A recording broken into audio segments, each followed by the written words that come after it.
Nous sommes ici aujourd'hui, c'est à cause de la semaine pour un Québec sans tabac. Cette semaine a lieu du 20 au 26 janvier. Et bientôt, il y aura le défi J'arrête, j'y gagne. Ce défi qui débute le 4 février et qui s'étend sur une durée de 6 semaines. D'accord. C'est pour ça que l'on a apporté des kits pour ceux qui choisissent de participer au défi, mais aussi toutes sortes d'informations pour encourager les gens et les sensibiliser à l'abandon du tabac. Aussi pour les personnes qui ont déjà arrêté de fumer, pour les encourager à se maintenir.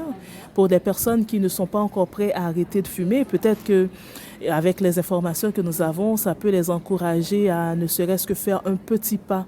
Par exemple, ne pas fumer à la maison, maintenir la maison comme un espace sans fumer.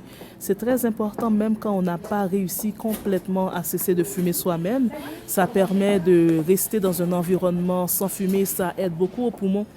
Alors, c'est pour ça que l'on a notre kiosque aujourd'hui pour tenter de toucher le plus de personnes possible. Ok, parfait. Justement, c'est quoi les défis qui vous attendent cette semaine, justement? Oh, nous autres, à l'hôpital, nous sommes nombreux. Il y a beaucoup de patients qui ont des pneumonies, qui ont des exacerbations pour toutes sortes de maladies respiratoires. Comme des amis qui viennent de passer, qui fument aussi, que l'information les intéresse. Tu viens, tu vois, tu l'as fait courir. Oui, je sais, je la connais, je l'attaquais depuis ce matin. Est-ce que les gens peuvent accéder à toutes ces informations via Internet? Bien sûr, il y a le défi J'arrête, j'y gagne, on peut le voir sur le net.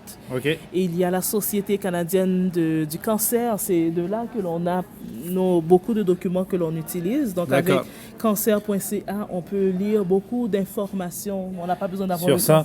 Tantôt, j'ai vu un document qui était pour moi assez pertinent et assez intéressant.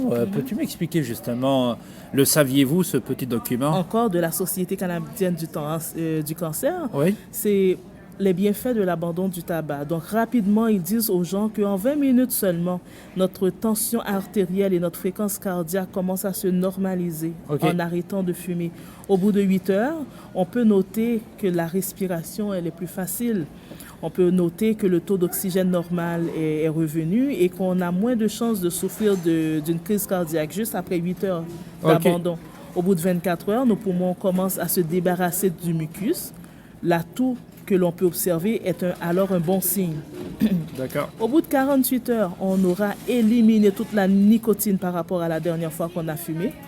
On aura une meilleure capacité de goûter, de sentir et apprécier probablement davantage les aliments. Souvent, les personnes qui fument ont un autre rapport avec l'alimentation qu'on néglige parfois en donnant plus d'intérêt au tabac.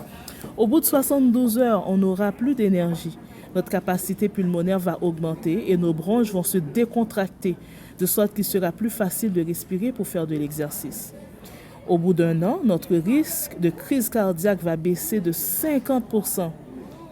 Au bout de 10 ans, le risque de mourir d'un cancer du poumon va être réduit de moitié aussi. Au bout de 10 à 15 ans, notre risque de succomber à une crise cardiaque sera le même que celui d'une personne qui n'aura jamais fumé.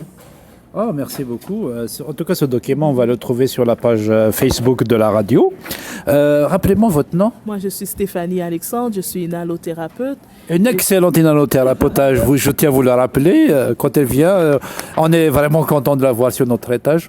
Merci beaucoup, ça me fait vraiment plaisir de partager ces renseignements avec nos auditeurs et tout le monde est concerné. Merci beaucoup, je vous souhaite une bonne journée. Merci.